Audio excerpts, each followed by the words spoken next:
Gente, boa noite. Sejam todos bem-vindos a essa live mega especial, né?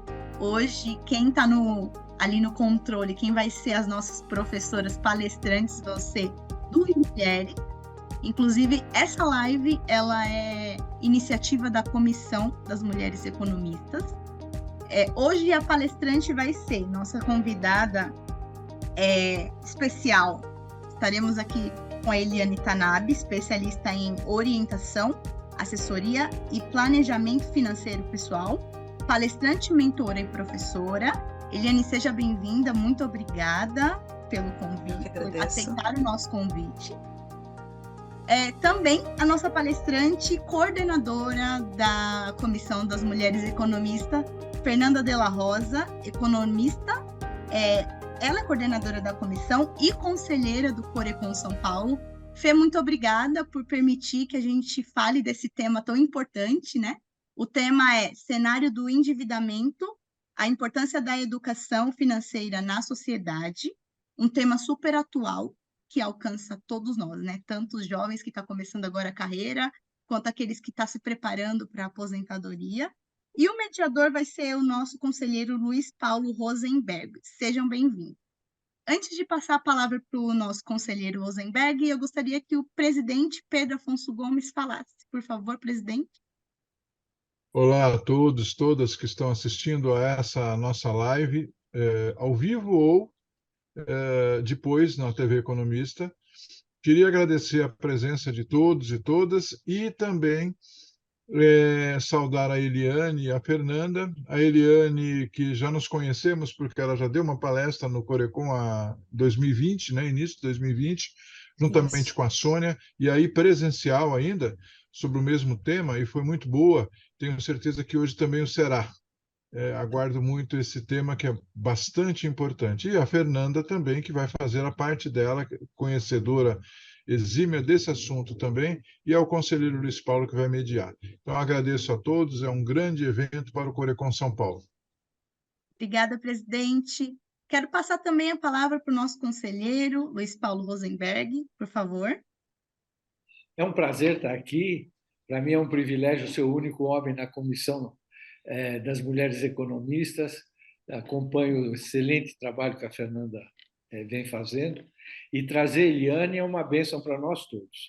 Eu acho que o ensino a leigos de economia é um serviço que a nossa associação tem que pregar. A Fernanda trabalha bem também nessa área. Então, eu proporia o seguinte: começamos com a Fernanda fazendo um pano de fundo em relação a como está esse assunto no Brasil, e aí passamos a palavra para a Eliane, para ela nos inundar com saber. Por favor, Fernanda. Ok, professor Rosenberg, eu agradeço pela sua participação, agradeço primeiramente ao professor, nosso presidente Pedro Afonso Gomes, que nos possibilitou estar aqui através dessa comissão maravilhosa, que é a Comissão da Mulher Economista. Cumprimentando a Eliane, que está fazendo a gentileza de nos atender bem longe daqui, não é? Do Japão. E obrigada por isso. Imagina, e, bom, um prazer.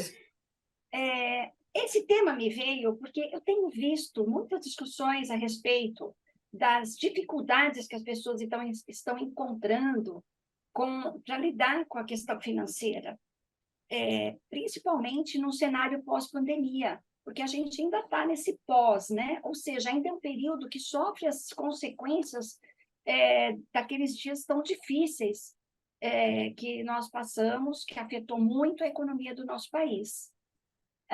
Então, eu pensei em trazer alguém que realmente, na prática, orienta, ajuda e contribui para a melhoria desse cenário pessoal e profissional, que é a Eliane, e ela felizmente aceitou nosso convite. Bom, eu vou começar aqui, vou projetar alguns slides para dar um pano de fundo, porque muita gente fala assim: como está o endividamento? Como é que está a inadimplência? Então, eu vou apenas relatar aqui alguns dados. Eu espero não cansá-los, porque, na verdade, são dados numéricos, mas vou procurar falar de uma forma bastante clara, assim. Bom, primeiro eu vou falar desse breve cenário. Por que breve? Porque só esse tema daria horas a gente falando, porque eu venho da FEComércio, sou economista, trabalhei na FEComércio 25 anos, e assim, foi uma grande escola, pois eu trabalhava justamente com questões de comportamentais do consumidor. Então, isso através de diversas pesquisas, eu selecionei algumas que elas nos ilustram realmente com muita fidelidade esse comportamento que o consumidor apresenta nas questões financeiras, né? Bom, então eu fiz aqui um breve roteirinho, né? Do que as pesquisas que eu vou usar. Eu escolhi 3 pesquisas. A PEIC, que é a pesquisa de endividamento e inadimplência das famílias, o ICF, que é a intenção de consumo, e o ICC de confiança. E por que essas 3? Elas estão muito relacionadas, ou seja, a confiança afeta a intenção de consumo e o consumo traz as consequências de endividamento e de inadimplência quando não bem administrados os recursos financeiros. E ilustrei com mais poucos dados aí, e meu desafio é falar rapidamente para vocês. Bom, eu gosto muito, quando eu assisto alguém falar de uma pesquisa, entender quais são os critérios básicos, né, que ela utilizou e qual é o seu objetivo. Então, a primeira, eu vou apresentar aqui, a PEIC, ela tem o objetivo de diagnosticar o nível de endividamento e inadimplência do consumidor. E ela tem um vasto material, porque ela entra nas questões de sexo, idade, faixa de renda, e desmembra, todos esses dados desmembram indicadores muito interessantes, que é o nível de endividamento, o percentual de inadimplentes, intenção de pagar. Então, eu não peguei todos esses dados, que nem daria tempo, mas eu selecionei alguns para a gente entender. Essa pesquisa, bem como as outras, elas são coletadas mensalmente, junto a 2.200 consumidores. Eu acompanhei isso de perto, né, porque eu era gerente da área de economia da FEComércio. Então, esses dados eram coletados mensalmente em 16 pontos de fluxo. Então, primeiro, trouxe 3 slides da PEIC. Esses dados são de São Paulo. Então, o que ela vai medir? Nessa entrevista, qual o percentual de pessoas que se declaram endividadas e aquelas que se declaram inadimplentes. Inadimplente não pagou um dia de atraso, está inadimplente, não precisa estar protestado. Ou seja, não conseguiu cumprir, né, aquele compromisso por falta de recurso. E aqui, no mês de setembro, que foi o último dado, o nível de endividamento estava em 68,7%. É um nível realmente elevado, considerando outros tempos, né? Então, eu trouxe 3 tempos para a gente entender aqui. Então, o endividamento em 68,7% e a inadimplência 24,6%. Eu digo 3 tempos porque eu tenho toda a série, é uma série enorme, né? E a gente vê aqui, por exemplo, no período pré-pandemia, o nível de endividamento era quase uma constante, 50%. Muitos dizem que a renda só pode ser comprometida em 30%, mas a pesquisa sempre apontava algo em torno de 50%, porque era endividamento, é qualquer coisa que eu comprei e me proponho a pagar. As contas em atraso, que é a inadimplência, nesse primeiro quadro aqui, né, rondavam em torno de 20, 18, 15, isso lá atrás, antes da pandemia. Quando chego aqui nesse segundo quadro, a gente vê aqui, ó, eu peguei aleatoriamente o ano de 2021. A gente sabe que teve 2020 também, que foi complicado, mas ele vinha, o que eu quero demonstrar aqui é que continuava naquele patamar de 50 até começo de 21. E depois começou a aumentar o nível de endividamento. Porque é lógico que se você tem a renda, você não precisa se endividar, né? Você não vai, muitas vezes, usar um financiamento, em cartão de crédito. Então, quanto menor a renda disponível, maior o endividamento, é o que aconteceu na pandemia. E, vejam, o nível de inadimplência ainda não estourou. Ele ficava em 18, 19, 20. E o último quadro, que é esse quadro aqui abaixo, são os dados mais recentes. O último dado é setembro de 2023, que eu já relatei 68,7. Aqui nós estamos falando de São Paulo, tá? Mas há de se notar que a inadimplência aumentou, né? Então, houve um progresso nesse número de inadimplentes por diversas razões. Seguindo aqui. Pronto. Aqui é do Brasil. A gente nota que leva, claro, tem outras regiões que também têm um endividamento, às vezes, muito mais alto. Na média, ficou em 77,4. Eu me lembro que da série, houve uma época lá atrás, né, que houve a questão dos superendividados, né? Era o ponto mais alto da nossa série, de 72%. Agora estão com 77%, 78%, 79%. Então, subiu bastante esse nível de endividamento. E aqui estamos falando de 30% inadimplentes, né? É 30% dos endividados, lógico. E a gente vê, então, que aqui no Brasil também isso sobe bastante. O último slide da PEIC, que eu vou mostrar para vocês, é os tipos de dívida. Estourado é o cartão de crédito, né? O cheque especial, às vezes carnês, muita gente ainda usa, né, esse tipo de financiamento. Mas o que chama atenção aqui é essa variação, né? Houve um aumento do cartão de crédito em 5,7 pontos percentuais. Se a gente comparar um ano em que ainda tínhamos os resquícios, estávamos vivendo, né, a pandemia, e agora, né? Então, o que acontece? O cartão de crédito, muitas pessoas falam, é o vilão. Eu vou deixar para a Eliane responder essa, né? Mas eu vejo assim, na falta de recursos, as pessoas acabam adiando este pagamento, né? E lá na frente, ou não tem o controle, ou não tem o recurso. Então, isso acaba prejudicando. A segunda pesquisa, eu vou falar da intenção de consumo das famílias, né? Porque pergunta-se, se ela está endividada, ela tem intenção de consumir ainda? Como que é isso? E aqui tem o objetivo, né? Que é medir a percepção que as famílias têm sobre o seu nível de propensão a consumo. E essa coleta de dados também é feita da mesma forma. Só que aqui não é um percentual, nós vamos trabalhar com um índice que varia de 0 a 200, onde 0 é o mínimo do índice, 200 o máximo. Trabalha-se aí, no caso, com 4 quadrantes para fazer uma análise mais precisa. Então, olha só, intenção de consumo das famílias vinha na faixa de 89, aqui ainda, né? Eu não peguei o restante de 2022, mas posso afirmar que ficou nesse patamar de janeiro até dezembro, né?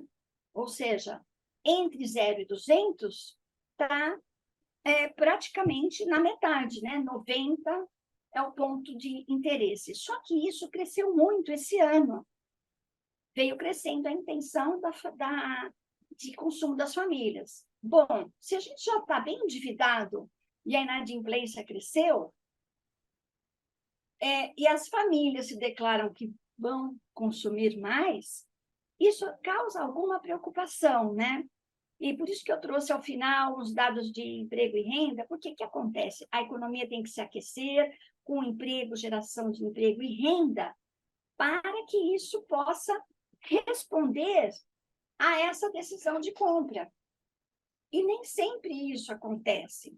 A gente também tem que pensar, eu gosto muito de estudar o comportamento do consumidor, porque se a gente olhar uma situação que vinha de uma demanda um pouco contida, né?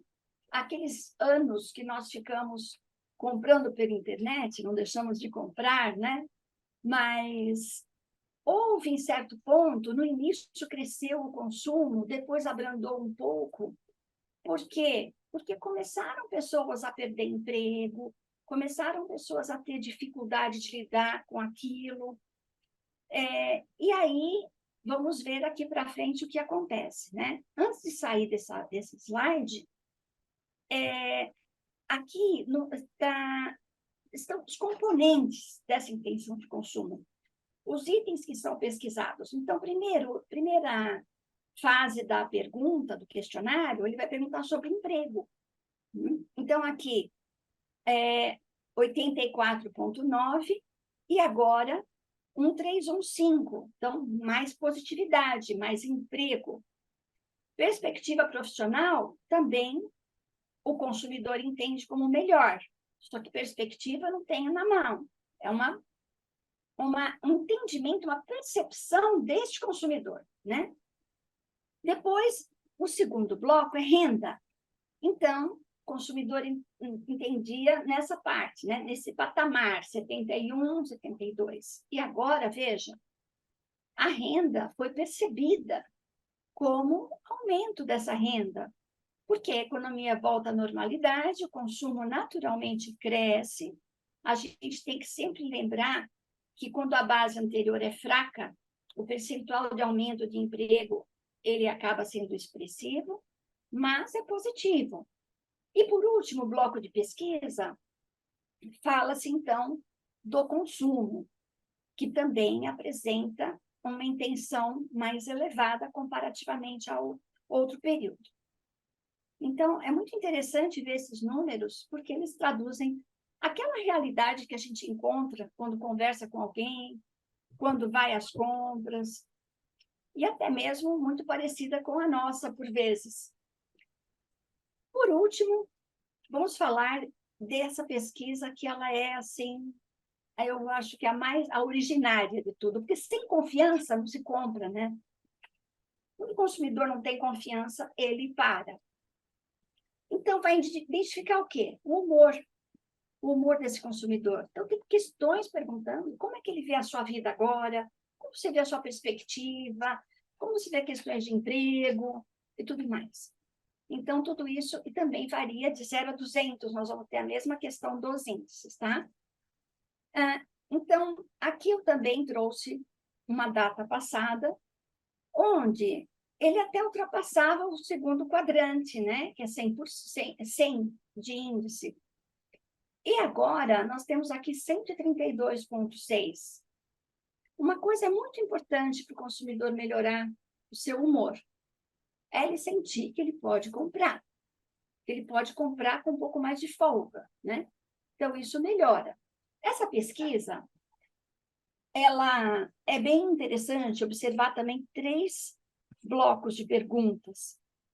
No primeiro bloco, nós temos aqui consumidores até 10 salários mínimos e com mais de 10 salários mínimos. Então, a gente vê aqui que quem ganha até 10 salários mínimos ficou um pouco mais abaixo em relação àquele que ganha acima de 10 salários mínimos. Não é nem preciso explicar por quê, né?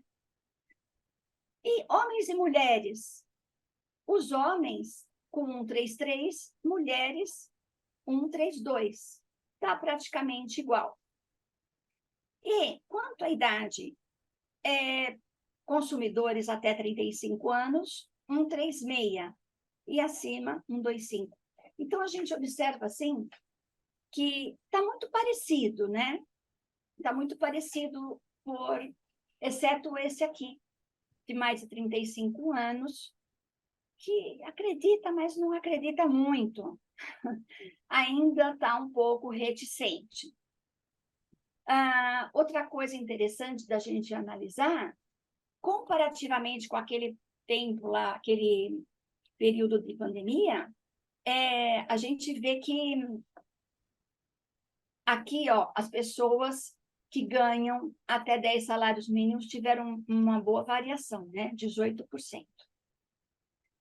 Bom, para finalizar, eu estou jogando aqui índices que afetam diretamente. Primeiro, vou falar aqui, não vou falar, vou só mostrar para ver essa evolução, né? Que a gente vinha com uma Selic alta e agora ela começa a cair de maneira gradual. Então, essa é uma questão que está sendo muito discutida, até que ponto isso pode abaixar sem aumentar, sem provocar pressões inflacionárias. Então, é uma coisa muito frágil. Administração de taxa de juros e inflação, porque se ela cai muito, motiva a compra um juro mais baixo, isso desencadeia a inflação, que é o que ninguém está querendo agora. A inflação, ela teve aqui, né, no pós-pandemia, uma boa redução, né? Mas agora começa com um crescimento que está sendo observado. Daí,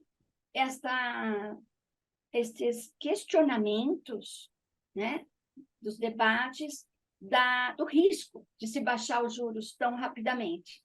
E, sem dúvida, é preciso baixar para uma economia crescer, os juros é um impeditivo. Então, falando aqui em 5,19, projeção 5,27. A taxa de desocupação, naturalmente, depois de pandemia, né, que ficou muito alta, ela vem se recolocando, vem reduzindo pela oferta natural de emprego. E fala-se aqui, então, com 7,8 mês de agosto. E o rendimento subindo, 2,2937. Teria muita coisa para falar sobre esses gráficos, mas eu usei 18 minutos cronometrados. Muito obrigada. Então, Eliane, esse é o pano de fundo. Eu só lembraria o seguinte: primeiro, que essa taxa é uma determinante muito cruel do nível de consumo, foi mantida por um nível muito alto por muito tempo, e a gente ainda não colheu os péssimos frutos que daí virão. O mercado brasileiro está numa tendência de revisar para cima a taxa de crescimento do PIB. Sugeriria um pouco mais de comedimento em relação a isso. E diria o seguinte em relação ao comentário da Fernanda: a preocupação com a inflação é sempre legítima, mas os dados, se você puser uma lente de aumento, são extremamente favoráveis. Primeiro, eu não gosto de olhar a inflação dos últimos 12 meses como indicador, porque eu estou olhando pelo vidro retrovisor. Eu gosto de pegar 3 meses e anualizar. Aí você vai ver que a inflação está rodando perto de 3%, 4%, em queda sistemática em todos os itens, e ela não repica tão facilmente. Então, o governo podia baixar juros muito mais rapidamente, mas eu achei espetacular o pano de fundo que ela te deixa, Eliane, mas te diria o seguinte: suponha por um minuto que o quadro financeiro ainda vai deteriorar. O índice de confiança do consumidor parece indicar que não, que mais ou menos todos estão achando que o Brasil está melhorando. E eu acho que nós temos ainda um pepino financeiro para debulhar enorme. Muita quebradeira de empresa vindo por aí, e as famílias estão no nível mais alto de endividamento da história. Então, é uma bola redonda, aquadradada que a gente te passa, ávidos por escutar os teus ensinamentos. Muito obrigada, Rosenberg. É um prazer estar aqui e ter tido esse convite do Corecon. Obrigada, Fernanda, obrigada, Pedro. Sempre trazer a nossa voz aqui como planejadores financeiros, acho que nesse chapéu que eu visto hoje, né? Porque é essa profissão de planejador financeiro que me permite estar no íntimo de quem está passando pela situação do endividamento. Né? Claro que a gente atende aqui diversas realidades, não só os endividados, mas os endividados são aqueles que mais nos comovem no sentido da dependência de um apoio profissional para conseguir sair da situação, que não é fácil, né? Então, a realidade que eu enxergo para as famílias, eu entendo que reverbera aí como um efeito colateral para o país, né? Então, eu estou vivendo a microeconomia, mas consigo sentir os efeitos para a macroeconomia aí, para o nosso grande país, que merece crescer, mas por muitas oportunidades não consegue se se alavancar aí nesse crescimento que a gente tanto espera, né? Então, eu queria começar falando um pouco sobre esse contexto da realidade que eu recebo no meu escritório. Eu e minha equipe, né, nós recorrentemente atendemos pessoas endividadas, né? Temos, como falei, outras situações de não endividados, mas os endividados com certeza são os que mais necessitam, assim, preeminentemente do serviço de orientação financeira que o planejador consegue propor, principalmente pela nossa visão holística. Eu até pedi para a Núbia aí a permissão como co-host, se eu puder eu mostro alguns slides, só para servir também de estímulo aí para a gente pensar um pouco juntos, né? Mas dentro da minha realidade, onde a nossa missão é tentar encaminhar uma solução, a Fernanda até perguntou, né, como é que essa realidade, né, essa solução acontece, né? Então eu posso até destacar um caso real, onde a gente recebe uma pessoa com mais de 1 milhão de saldo devedor, né, dezenas de contratos, uma situação desesperadora, onde a pessoa praticamente já está num processo de depressão, e quando ela realmente entra nesse processo psicológico, né, psiquiátrico até, acaba que vira um pânico e a pessoa, ao invés de conseguir sair, ela vai se afundando cada vez mais. Então as questões emocionais são muito relevantes dentro desse contexto da dívida, também. Então, mas esse caso foi um caso de sucesso, era um desejo da pessoa de ele ser simplesmente um avô, porque era o que restava, poder curtir um pouco o neto, porque financeiramente ele já não tinha mais sonhos, né, de viagens, trocar carro, comprar um imóvel, acabaram-se os sonhos, né. E o sonho de sair da dívida também já não existia, porque ele falava: "Isso vai comigo pro meu caixão, vai comigo". E eu falei: "Nossa, tá um pouco dramático, vamos tentar trabalhar isso", né. E nós realmente colocamos tudo isso em pauta, né, todo o cenário em que ele se encontrava, e para mim aquela situação de dívida era sanável em aproximadamente 7 anos, 7 anos e meio. Desde que, né, o cliente, cumprisse com as orientações que nós como planejadores estávamos colocando para ele. E ele se engajou, né, e além do engajamento, existe, as coisas que vão acontecendo na vida da pessoa, dentro do contexto em que ela vive. Então, houve desemprego, né, rescisões, então a gente recebeu, um dinheiro inesperado, depois se reempregou, ainda na fase do seguro-desemprego.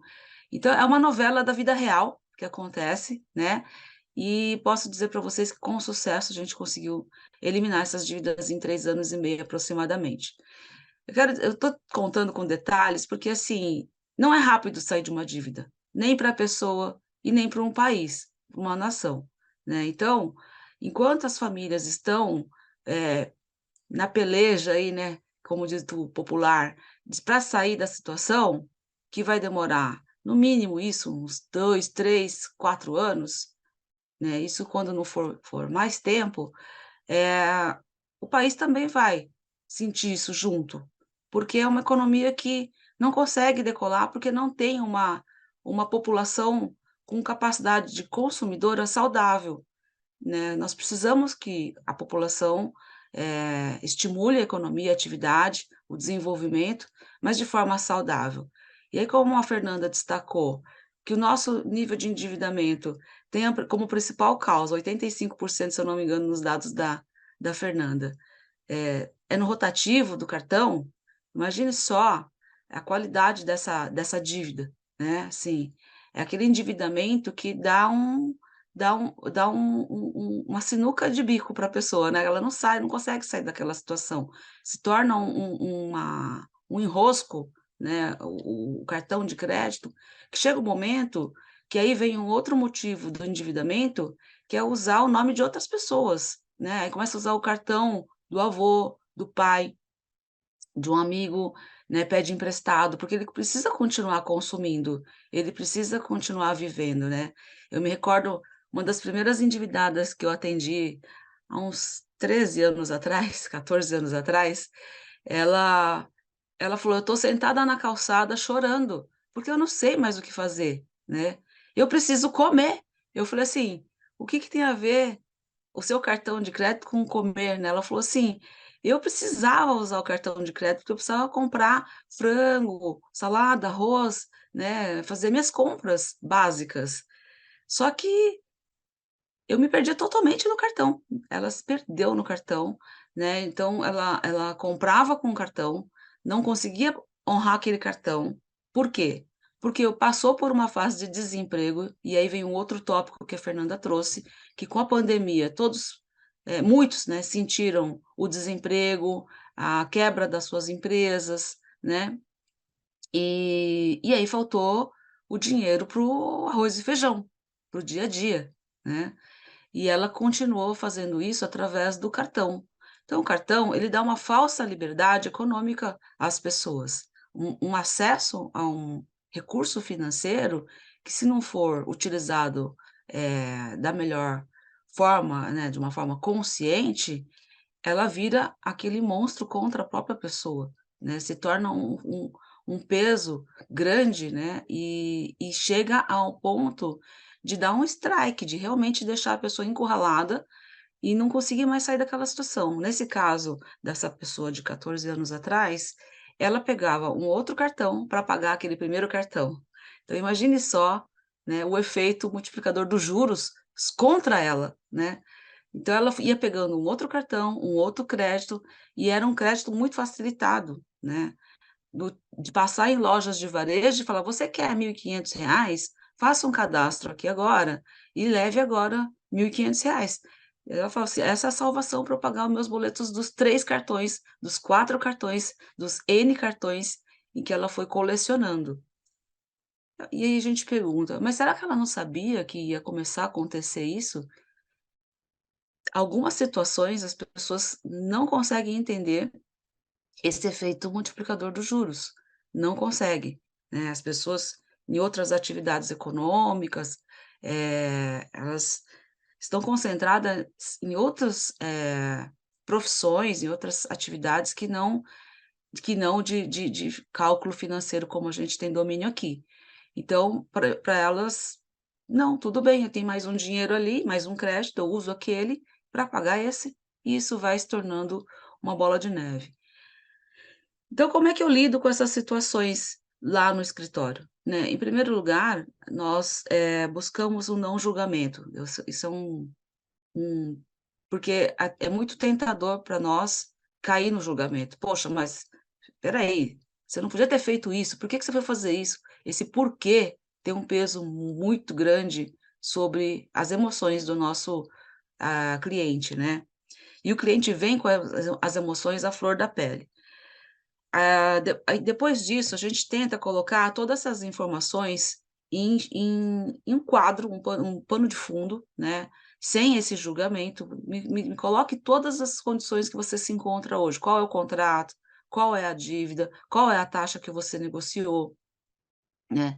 Qual foi a motivação desse crédito, né? A gente vai investigando com detalhes para poder ter um bom panorama, de por onde a gente pode começar a dar um tratamento para o caso aí de endividamento. E nós sabemos que, ajudar essa pessoa a eliminar essa situação vai, no mínimo, dignificá-la da sua própria vida, mas a gente sabe também que tem um impacto social, econômico, mais abrangente, onde a pessoa já pode estar sofrendo consequências no seu lar, no seu, relacionamento conjugal, com os seus familiares, com os pais, né, às vezes a dívida ela tem outros efeitos além do econômico, como rompimento de relações entre pai e filho, entre irmãos, né. Um caso recente de menos de 3 meses é um semi-rompimento entre irmãos, né, por conta da descoberta de dívidas que não eram, colocadas às claras para a família, e a coisa de repente apareceu, né, e toda a família precisa se envolver para sanar. Então, quando o planejador entra, a gente entra com tanta intimidade, que a gente entra como mediador também de conflitos, né, assim, moderador, vamos dizer assim, para primeiro também dominar as questões comportamentais, emocionais, para conseguir chegar nos números e assim tratá-los, né? Seja por meio de uma portabilidade, uma troca de contratos por redução de taxa de juros e redução de parcelas, mas nem sempre as soluções mais óbvias e inteligentes são conclusivas, assim, para o caso, né. Às vezes a gente precisa unir uma diversidade de soluções para que realmente a pessoa perceba que existe um caminho para sair da situação, né, e acreditar de que vai ser possível, né. Porque, por vezes, o próprio cliente, a própria pessoa que está vivendo a dívida, ela não acredita mais que há uma saída, ela não acredita. E é onde ela realmente, ao invés de buscar ajuda, ela o vulgo chuta o balde, né, então assim, a pessoa realmente apela e fala: "Ah, agora já era mesmo? Então, meu nome já era, já estou no Serasa", então a questão do nome é uma questão que vem forte também, né, as pessoas não querem esse constrangimento. E as pessoas não entram em dívidas porque elas querem, né, eh, as coisas vão acontecendo, né, pontos, dentro da história da família, às vezes tem algum óbito, algum problema de falência de empresa, um desemprego, né, uma separação, um divórcio, são todos motivos para gerarem impactos financeiros negativos aí para a realidade das famílias. E aí, dentro desse contexto todo real do que a gente encontra, eu acredito, assim, que há sim que se pensar, em formas de gerenciar melhor esses níveis de endividamento e até de auxiliar as famílias e as empresas a sanarem as suas dívidas. A gente tem agora, desde a pandemia, que foi um evento que atingiu a todos nós, acho que todos nós, de alguma forma, fomos vítimas da pandemia e algumas vítimas econômicas, né, eh, e a gente, percebe a urgência de se organizar e encontrar esse equilíbrio do bem-estar financeiro, tá. Esse é o lado econômico que eu enxergo, mas existe um outro lado, que a Fernanda também trouxe, que achei espetacular, aí são os índices de confiança e os índices de intenção de consumo, né. Eu também sou pesquisadora, fiz meu mestrado e na minha pesquisa, né, eu fui estudar a intenção de compra no varejo de rua, né, as pessoas que vão para aglomeração, 25 de março e centros comerciais similares. E a minha constatação, a gente estava no auge da Lava Jato, né, era uma outra crise, e causava já no ambiente econômico, no ambiente da população, essa sensação de que, há algo muito sério acontecendo e eu suspeitava que aquilo pudesse modificar o comportamento de consumo, né. "Espera aí, eu vou segurar um pouco as minhas economias, é bom ter uma reserva, porque o ambiente aí político-econômico está estranho". Fernanda, que nada, o pessoal vai para 25 como se não houvesse amanhã, e o desejo de consumo é um lazer, é um prazer, é uma vontade de sair de casa, de comprar o quê? Não sei, vou chegar lá e ver o que me dá vontade. Tomara que eu ache alguma coisa bacana e baratinha.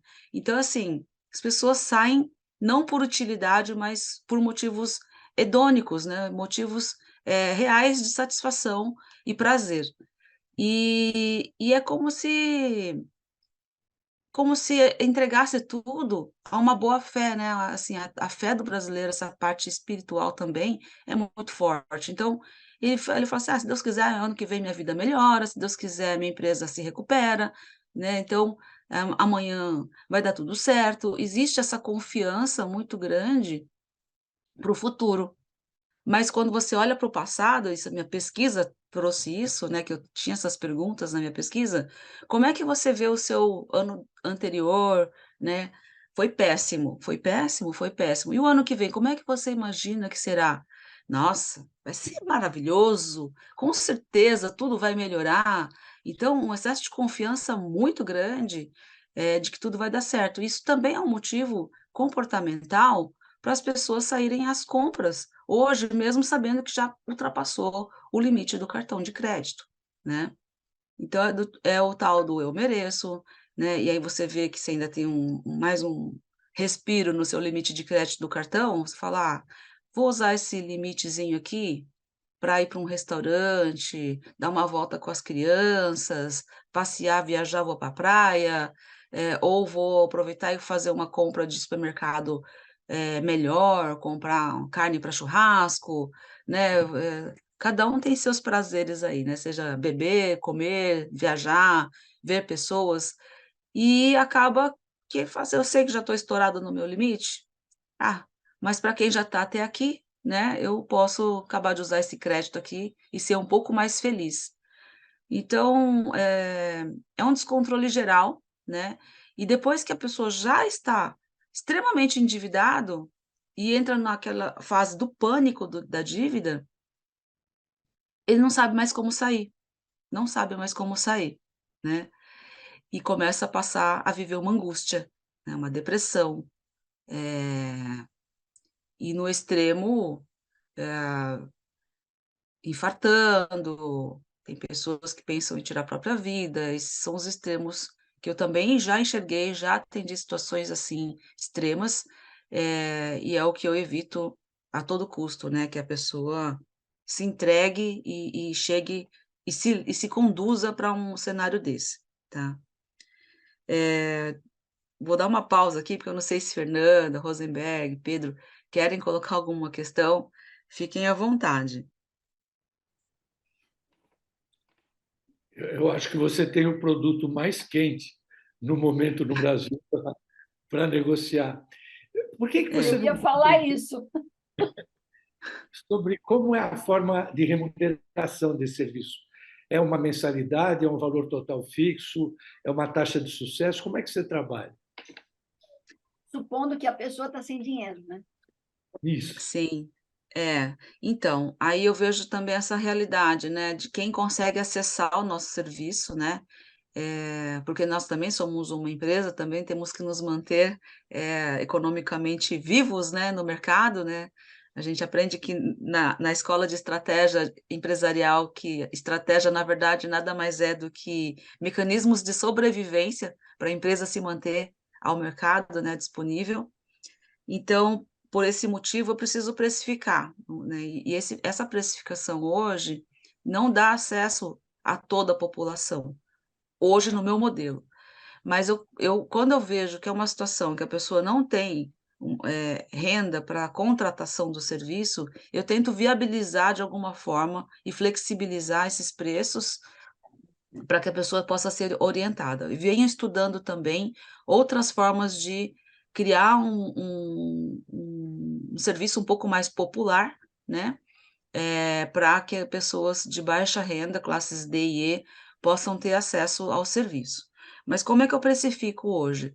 Eu cobro pela primeira reunião, que já é uma consulta de 3 horas, onde a pessoa vive um diagnóstico financeiro, né, então ela paga um valor ali único, pontual. A partir desse diagnóstico, eu consigo entender a complexidade. Então imagina se eu atender e descobrir que a pessoa tem um contrato de crédito, um pouco de dinheiro investido, mas aquele pouco, assim, fica se rastejando, está superavitário na renda ou levemente deficitário, é um nível de complexidade. Agora, se eu pego uma pessoa como eu peguei, com 59 contratos de créditos, com a renda de um valor cujo o valor das parcelas chega a 3 vezes esse valor de renda, você fala: "No mínimo já tem aí um indício de tratamento psiquiátrico, a gente precisa levar a pessoa a um tratamento primeiro emocional, para depois conseguir achar alguma forma de solucionar as questões quantitativas, né, financeiras. Entendendo? Então esse eu vou precificar de uma forma totalmente diferente do primeiro caso, não tem como, é por tempo de consumo de tempo meu, homem hora, né, que eu vou acabar precificando, porque eu vou precisar dar atenção. E o endividado sempre tem uma questão emocional associada. Então, tem sessões que é só para chorar mesmo, literalmente, né? A pessoa precisa falar, ela precisa desabafar tudo que está acontecendo, tudo que ela passou, para daí sim a gente falar: ok, eu te entendo, mas me dá os números, né? E vamos começar a tratar, né? Mas é importante escutar essa história toda, porque se você não escuta, você pode dar uma solução que a pessoa, ela não vai te atender, ela não vai obedecer. Fala: "Como assim? Você me pagou para eu te dar uma solução, eu estou te dando uma solução e você não quer executar, você não está me entendendo. Eu não vou começar por aí", né? Você fala: "Ok, então me conta as razões", né. E aí você tem técnicas comportamentais para fazer as perguntas, né, pra poder trazer as respostas, né. Então, como falar para poder ser ouvido e como ouvir para poder, deixar o outro falar. Então, a gente precisa ter técnicas para tudo isso, senão não sai nada, não sai do lugar e a pessoa desiste e volta para aquele reme-reme. Eu gosto de usar uns ditos populares aqui, tá, gente, me dá licença aqui, porque é a realidade, né, junto com as pessoas. Eh, então é dessa forma, viu, Rosenberg, a gente precifica, a gente, e às vezes o super endividado ele não tem condições mesmo, né. Quem tem renda, ele tem condições de nos pagar, prefere até pagar o planejador, né, pra poder depois solucionar aquilo que ele já está inadimplente. Mas alguns casos muito graves, algum familiar que investiu conosco, tá. E alguns casos eu negocio a forma de pagamento, eu cheguei a já a ter um caso que eu falei: "Ó, eu sempre cobro 40% na entrada, porque nos primeiros 3 meses tem muito trabalho, intensidade de encontros". Mas naquele caso, eu abri mão, porque eu falei: "Você vai me pagar uma parcela simbólica mensal até chegar o seu 13º, né, o FGTS, aí você me paga a entrada que deveria ter me pago, eh, como a gente tinha combinado". E funcionou, né, funcionou, a pessoa conseguiu me pagar e conseguiu tratar o caso dela e foi tudo direitinho. Como a gente tem todos os números, a gente consegue entender também o fluxo e gerenciar um pouco o risco da nossa inadimplência, né, de tomar uma inadimplência conosco mesmo, né. Então, eh, como eu falei, a gente também tem que sobreviver economicamente. Você tem alguma Então, pergunta? Eu tenho uma pergunta. hum, pode Posso falar. fazer? Olha, eu estou surpresa com tudo isso que você está nos contando, compartilhando conosco, porque é claro que cada um de nós tinha uma noção, mas você tem que ser muito mais, além de profissional, né? Ter um equilíbrio emocional, saber contornar os desabafos, né? Muitas pessoas gastam horas ali porque encontraram alguém que está lhe dando atenção, que geralmente, Uhum. quando a pessoa tem dívida, ninguém mais dá atenção, né? O Então, pessoal vira cara, acontece. né, perde O amigos, perde parente emprego, sumiu, você perde liga, não marido. atende. Muita gente fala isso, né? Quando a gente está Uhum, super bem de vida, maravilha. Mas eu fico pensando, né? Você estava falando, anotei várias coisas, a gente precisava mais uma hora aqui. Mas eu queria ficaria. falar o seguinte: nós até havíamos conversado anteriormente, né? Sobre a questão que as nossas gerações e as passadas não tiveram educação financeira. Exatamente, Não tivemos essa matéria, né? E outras exatamente. que agora estão sendo demandadas por causa das mudanças ocorridas, né? Outra coisa, não tem o hábito de controlar, ou começa a controlar, tá tudo bem, esse mês parece que está sobrando, não vou. Então, aquela disciplina, né? Uhum, Realmente é importante. Complica, às vezes, no orçamento familiar também, porque uma coisa é o teu meu orçamento, que um orçamento já é difícil de controlar, né? Mas, de repente, tem aquela família que tem muitos filhos, um trabalha, outro não trabalha. Enfim, também é uma coisa que não se tem a ideia do todo, né? Creio que você já deva ter uhum. pego casos assim. Sim, a educação financeira, ela é aliada ao planejamento financeiro. Eu não acredito na educação financeira isoladamente, né. porque a gente faz cursos, educa, palestra, a pessoa fala, nossa, foi ótimo, e continua endividada. Você fala, poxa vida, mas era para você conseguir melhorar. Ah, melhorei, mas depois entrei de novo, peguei outro crédito. Então, assim, o planejamento ele vai de fato pegar na mão, né? Então, quando a gente senta com a pessoa falando, traz aqui seus números mês que vem, a gente segura isso aqui, não gasta aqui, controla lá, a gente vai pegando na mão e vai conseguindo realizar de forma concreta. Então, a gente precisa associar a educação financeira sempre ao planejamento financeiro e vice-versa.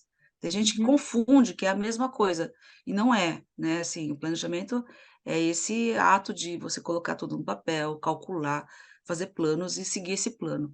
A educação financeira é a conscientização, é o conhecimento, a sabedoria, mas não necessariamente atinge a prática da pessoa. Pode atingir, como vai depender muito da boa vontade da pessoa que assistiu à matéria de educação financeira.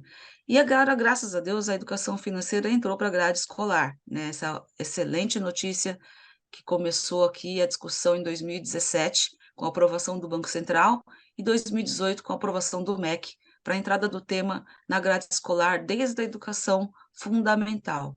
Então, eu disse até aqui na palestra que o Pedro lembrou que nós fizemos a abertura do Corecon Mulheres, é que se você não teve educação financeira e não está correndo atrás desse assunto, o teu filho, o seu neto, seu sobrinho vai falar: você já tem plano de aposentadoria? Você já está preparado para se aposentar? Como é que está, né? Vai conseguir, né? Porque as crianças estão recebendo a educação. Não sei qual está sendo o nível, né, de qualidade dessa educação que está entrando nas escolas, mas já é um começo. Isso é resultante daquele estudo do Richard Thaler, prêmio Nobel, né, que comprovou que um país desenvolve, que, né, para se desenvolver, ele precisa ter uma sociedade economicamente consciente. Então, a nossa sociedade mostra claramente que ela não é consciente quando ela tem 85% das dívidas em rotativo, né? Que é a pior qualidade de crédito para qualquer pessoa, né? Então, a pessoa usar esse tipo de crédito é realmente um problema que vai desengrenar, né? Vai realmente travar a vida da pessoa. Chega uma hora que ela tem que ficar em casa, sentada no sofá, e não vai consumir mais nada, porque ela não tem como consumir mais nada. Muito Eliane, uma interessante pergunta. essa. Opa, desculpe, Ana. Não, é que eu ia dizer que ela acaba de responder uma pergunta que o Alexandre Viana havia feito, perguntando qual é o caminho para você evitar o endividamento. Exatamente isso de educação. E antes de você fazer a tua, À Fernanda, vontade. eu queria passar da Mariana Assis, que mostra como realmente a educação financeira é necessária. Ela diz o seguinte: uma colega de trabalho comentou comigo esses dias que uma saída possível em relação ao endividamento seria diminuir ou zerar os parcelamentos em lojas. Isso seria possível ou seria um problema ainda maior para a economia, já que muitas empresas do varejo dependem desses juros? Ou seja, supõe que o problema não existe. Conta lá o que você acha disso tudo, ali. Então, olha a complexidade de tema de estudo de vocês, né, dos economistas, né? Então, assim, uma empresa de varejo sobreviveria, um parcelamento menor, né? Um controle do crédito do cartão por CPF, né? Então, assim, será que seria prudente? Na minha opinião, sim, do meu ponto de vista, dos meus clientes, na defesa dos meus clientes e da sociedade, que eu não quero vê-la endividada nesse nível crônico, né, grave. Eu gostaria que houvesse um limite do crédito de cartão rotativo, que seja mapeado de forma única, ou seja, porque a pessoa ela toma todo o crédito de um cartão, ela vai tenta abrir outro cartão, tenta abrir outro cartão. Quando vai ver, ela já tem 10 cartões. E isso fica um caminho sem fim. Então, alguém tem que parar essa pessoa. Tem que falar, chega, não, você já passou do seu limite, sua renda é isso, não dá para passar. Acho que o Pesoni quer falar alguma coisa, ou Pedro. Isso que eu ia falar, que a gente tem algumas. Dois. Opa, posso? Pode, Pode Pesoni. falar, por favor. Dois comentários. Meu sogro já falecido, nascido em 1928, advogado, e meu pai nascido em 35, economista, ambos falavam que no Brasil quem não deve não tem. Numa época, é óbvio que a inflação não era aquilo que foi na hiperinflação, né? Estamos falando dos anos 60, 70, por aí. Então, deve ter dívidas boas e dívidas ruins, né? Isso a gente também se policia. Você está fazendo endividamento para comprar um imóvel para residência, para investir, é uma dívida que tem uma função.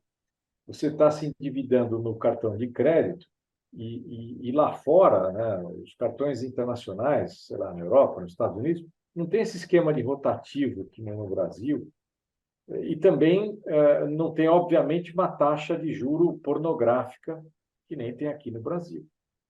Uhum. Existe um outro fenômeno, estamos até próximo disso, que é a Lei de Recuperação Judicial, né, que substituiu a antiga concordata. E dois casos recentes, próximos, uma empresa conseguiu que a Assembleia aprovasse o pagamento em 20 anos, nos 2 primeiros anos só o juro, e daí em diante limitado a 3% ao ano no Brasil, de juro e correção monetária. Então, virou 0,2, e se você fizer taxa de juros descontado 3% com inflação, sei lá, a 5%, que para nós é maravilhoso andar a 5%, a dívida virou pó. E no outro caso, em vez de 20 anos, a lei de recuperação fez em 10 anos, porém o deságio é 90%. E são empresas tradicionais em setores, um no setor de construção e outro setor de agroindústria. Quer dizer, não são setores assim muito loucos ou novos, onde talvez a taxa de mortalidade fosse maior. Então, nós temos também Sim. uma permissividade do endividamento nas empresas, não vou nem falar das lojas americanas, mas que imaginam que de destruição de economias essas duas empresas causaram com fazer 10 anos a 0,10 ou 20 anos a 0,20 e travar em 3% ao ano juro mais correção. Quando a concordata antigamente era 2 anos ou 5 anos, sei lá. Sim, então como você bem colocou aí, existe a dívida boa e a dívida ruim. A dívida boa é aquela nave que te leva a uma construção de um caminho, né? Seja de um caminho patrimonial, de empresarial. Então, mas eu vejo uma ilusão desse dinheiro colocado à disposição do crédito da pessoa, tanto da pessoa física quanto da pessoa jurídica. E quando você me fala de um tratado de recuperação de 20 anos, na minha cabeça faz tum, a primeira coisa eu falo assim, são 20 anos que esse empresário vai se arrastar sem lucro nenhum, só para tentar sair dessa situação. Só depois de 20 anos é que ele vai tentar enriquecer, ficar superavitário, construir algum tipo de riqueza, né? E isso acontece com as famílias também. Enquanto você fica renegociando uma dívida por 7 anos, 8 anos, você fica nesse tempo com a vida parada. Você só trabalha para pagar as contas. Não tem aquele brio, né, de falar, puxa, tenho um dinheirinho, acho que vou trocar um carro. Não dá, né? É muito raro um caso de pessoa que está saindo das dívidas e fica superavitário construindo riqueza em paralelo. É raro. Não vou falar que é difícil, mas pode ser que a gente consiga renegociar de tal forma que a parcela fica menor do que o superávit e ainda ter uma sobrinha de gordura de riqueza aí para a pessoa começar a construir já um pé de meia em paralelo. O que é uma boa ideia para depois, quando tiver um montante, ir lá e arrematar aquele resto do saldo devedor, né? Então é uma discussão longa, gente. Dá para ficar bastante tempo aqui, viu? Ô, Pedro, tô empolgada aqui, hein? Pode falar. Esse Eu acho tema, agora sim, o som. Esse tema aí é muito interessante. Ele é um dos que mais preocupa o Corecon já há muitos anos. Depois houve uma suspensão nesse tema. Em 2008 foi apresentado um projeto de lei na Assembleia Legislativa. Quando eu era presidente em 2010, nós fomos lá falar com o Bruno Covas, que então era o deputado relator dessa matéria, né, o falecido Bruno Covas, e não deu em nada, só deu agora com o projeto da deputada Edir Salles, que eu encontrei inclusive anteontem, e que foi aprovado e o governador vetou. E agora vem isso que você falou, da trilha, das trilhas, né, do ensino médio, é isso que você está se referindo. E no programa de gestão do Corecon São Paulo, a gente incluía esse aspecto, que eu acho bastante relevante, e não há outra saída. Quando a gente fala de educação financeira, e o Wilton abordou também isso, há um problema de educação financeira desde a pessoa, desde o jovem, desde o adolescente, o mais velho, o casal, como as empresas e mesmo os governos, né? Você se espantou com 20 anos para pagar. Quando eu estava na presidência do Banco do Brasil, eu era assessor da presidência, nós negociamos uma dívida lá de plano de previdência com a prefeitura de Paulínia, em que a prefeitura de Paulínia, segundo o fluxo de caixa dela, isso aí era referente à dívida com o plano de previdência dos funcionários, tá? O plano era de 503 anos para devolver o dinheiro, viu, Eliane? O Banco do Brasil ia bancar e a prefeitura ia devolver em 503. A boa notícia é que só falta agora, a boa notícia é que só faltam 475 anos, né, disso. Mas em empresas nós temos muitos casos. Eu dei uma palestra, uma entrevista há pouco tempo na TV Assembleia, falando sobre educação financeira, e o que a gente mais verificou, o jornalista, e a gente levantou também com o caso concreto, é justamente porque a pessoa não tem o menor controle. Por isso é que, recentemente, quando o nosso colega economista, Roberto Luiz Troster,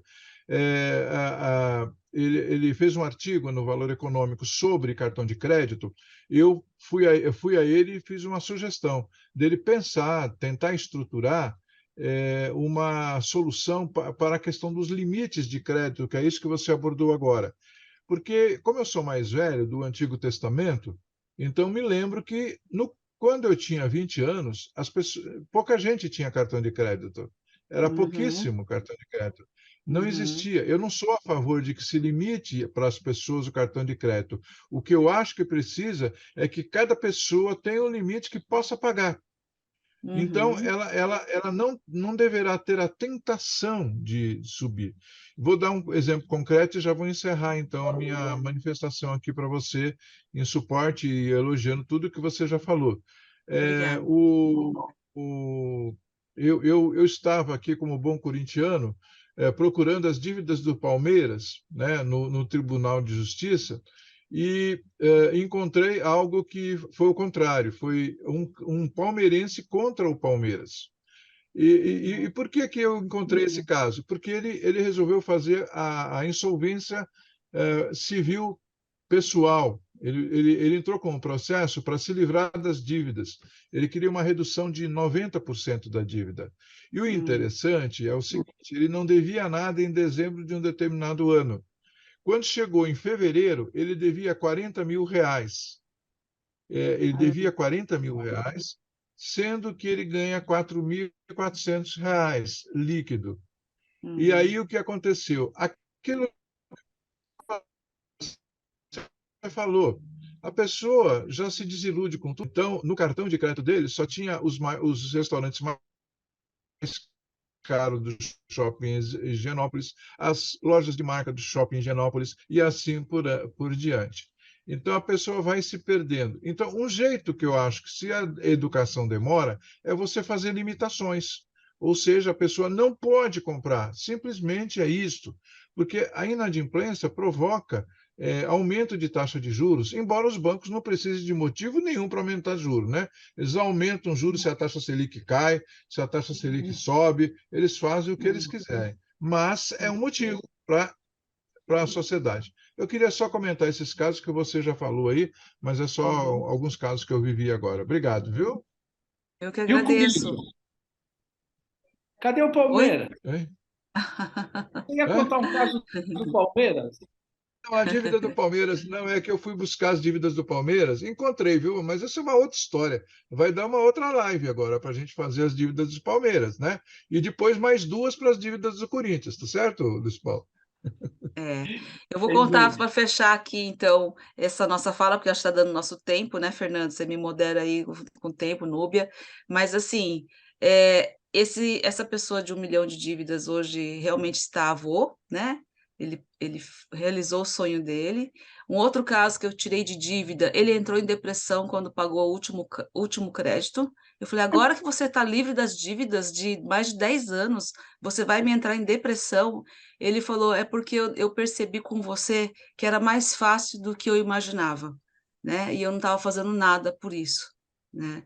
E pior, não estou em nenhuma foto de aniversário do meu filho, porque eu estava sempre trabalhando para pagar as dívidas, né? É impagável isso, né?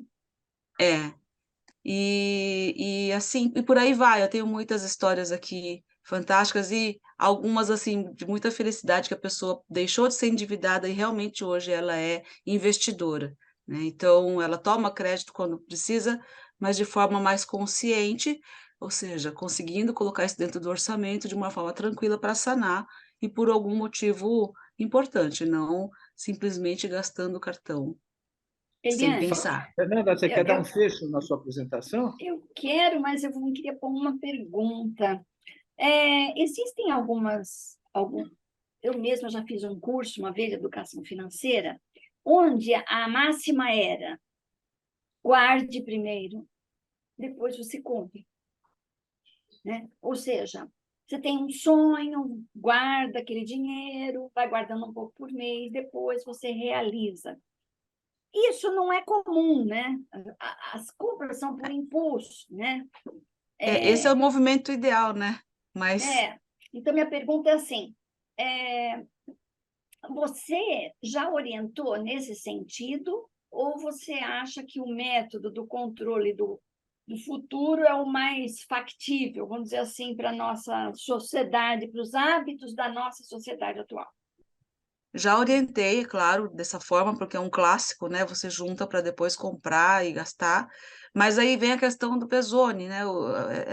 Quem não tem dívida não cresce, não evolui. Essa fala de algumas pessoas lá, mais do passado, do antigo, é uma fala de quem precisa pagar as parcelas para ter um imóvel, para ter um terreno, para ter um carro, porque são bens que você não consegue comprar à vista, né? E também para o empresário, que muitas vezes precisa de um capital inicial para começar um negócio, mas aí precisa ter um bom business plan que mostre que vai ser possível sanar esse crédito tomado na entrada do negócio, né? Senão, vira uma ilusão essa fala, né? Uma fala assim que você tem consciência do que você está fazendo, né? Tem que ter consciência. Se for sem consciência, vira só uma falácia, né? E a pessoa Verdade. se perde. Então, é nesse Até sentido a aí, página 2, né? Porque, de repente, até a acontece um página fato 2. daqueles que você falou, né? Ou aconteceu isso, aconteceu aquilo, a pessoa Então, vai a lá e gente, pega o dinheiro. como profissional, a gente está de olho se ele está dentro da falácia ou se ele está dentro de um planejamento concreto de realização de um business ou da conquista de um bem importante e que isso vai ser possível construir com tranquilidade e bem-estar financeiro, tá? Então, Ok. é por Só para aí. fechar, a gente não pode, na discussão, demonizar a dívida. Por exemplo, Não, um o rapaz que crédito está acabou aí de como uma se formar, ferramenta. claro, um menino que acabou de se formar no mestrado em economia, tem um emprego excelente. É óbvio que faz todo sentido ele se endividar, porque a renda dele daqui a 5 anos vai ser muito maior do que a atual. Se ele for guardando de pouquinho, ele vai levar 10 anos para comprar uma casa que ele podia comprar agora. Não, Então, o certamente. ponto dela é que vale para cada um determinado limite, para cada circunstância um determinado quadro. Isso vale para uma empresa que tem uma oportunidade de investimento que rende 30% ao ano, não se endividar a 20% é idiotice. Ele ganha Sim, 10% com o dinheiro do outro. Então, por isso que nós falamos, nós não somos contra o endividamento. Nós não queremos somos. educação para que cada um conheça o seu limite e tenha a racionalidade prevalecendo sobre o emocional. Gente, foi Até muito Lembrando esses. que bacana. Eu vou deixar para vocês darem um adeus e que o Corecon continue cumprindo essa sua missão, tanto de divulgar esse conhecimento, mostrando o absurdo que é se endividar com cartão de crédito, como atraindo mais gente para fazer economia e melhorando a qualidade da nossa profissão. Muito obrigado, Helena. Foi genial. E a Fernanda, como sempre, a nossa condutora das atividades ligadas à mulher, à educação, ao bem-estar da sociedade. podem se despedir. Muito obrigado pela atenção de todos.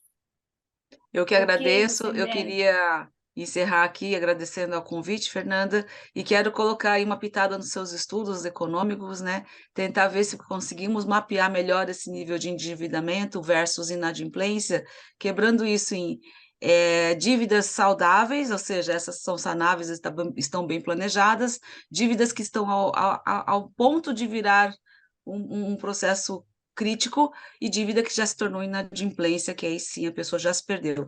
Então, seria um avanço aí nos estudos, a gente começar a mapear melhor em que momento as pessoas estão em suas dívidas, né? E muito obrigada aí pelo convite e pelo espaço, acho super relevante levar essa temática à frente. E sim, existe crédito disponível como uma ferramenta muito útil para a conquista também de alguns projetos de vida, tá? Claro. E lembrando que as dívidas movimentam a economia, né? O país Sim, tem que com crescer. certeza, Se com não retém, certeza. não acontece nada. Olha, eu vou dizer, nós estamos aqui há 1h20, foi maravilhoso, um momento que passou que nós nem sentimos, e eu tenho certeza que muitos de vocês ainda gostariam de perguntar mais alguma coisa para a nossa convidada, porque Nós é um não assunto temos fascinante. perguntas, mas nós temos elogios no chat. Eu vou ler para vocês aqui. Do Obrigada. José Luciano Paulino, falou: excelente live, parabéns a todas e todos, mas infelizmente eu tenho um compromisso e ele saiu. O Alexandre Viana: Tudo bem.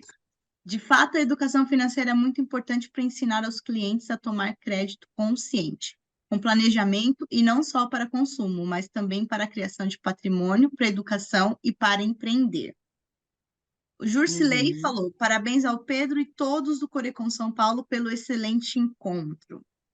A Mariana: ótima discussão, muito obrigada pelas respostas, ótima live. O Paulo de Sorocaba: parabéns a todos os envolvidos a live e a Comissão da Mulher Economista. O Paulo também disse parabéns a Fernanda, Eliane, obrigada, e a mim, obrigada. O Alexandre disse muito bom, obrigado. E a Márcia encerra falando: meu sonho é um dia poder tirar muitas pessoas de dívidas e viver melhor. Uau! Vamos lá, Márcia, estamos juntas. Bom, boa noite a todos, muito Obrigada por obrigado. tudo. Vamos para a Muito próxima. obrigada. Boa noite para Gente, vocês. obrigada. Boa noite. Boa noite. Tchau, tchau. Boa noite, um abraço. Boa noite, Tchau. obrigada por tudo a todos.